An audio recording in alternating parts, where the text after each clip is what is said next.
Jadi selama ini kau ingat pembaziran air ini perkara kecil ajalah ya? Oh, macam tu Faham?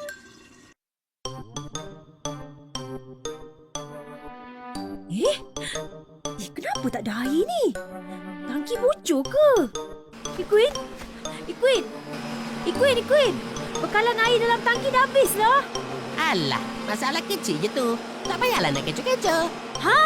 Kau cakap ni masalah kecil? Susahlah kalau tak ada air. Alah, bukannya mustahak sangat pun. Macam mana aku nak ambil wuduk? Mandi, nak buang air besar nanti? Macam mana bibi nak basuh baju dan masak kat dapur? Macam mana aku nak siram pokok bawah sana? Macam mana aku nak minum? Semuanya perlukan air tau.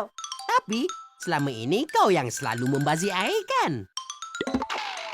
Oh. Okeylah. Aku tahu aku salah. Aku minta maaf sebab terkasar dengan kau tadi. Sekarang ni, kita nak buat macam mana? Nak buat macam mana lagi, Ikuan? Kau kena gali perigi lah.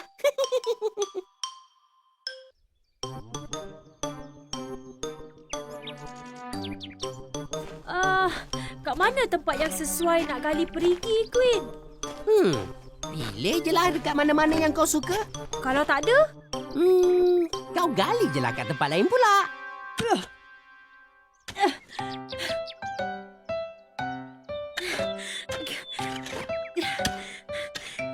Queen, aku nak tanya kau satu soalan, boleh? Kau ni banyak sangat soalan lah. Macam mana kitaran air berlaku, Air hujan yang turun akan masuk ke dalam tasik, sungai, lautan, bawah tanah dan bertakung semula di dalamnya untuk suatu ketika. Bila hujan sudah berhenti, air akan diserap balik oleh matahari dan berlakulah kitaran air. Oh, faham?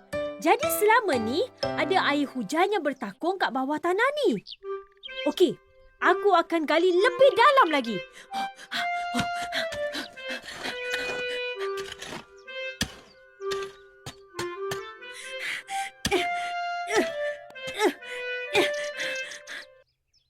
Memang tak ada mata air lah kat bawah tanah ni, Queen. Mau penat je aku menggali.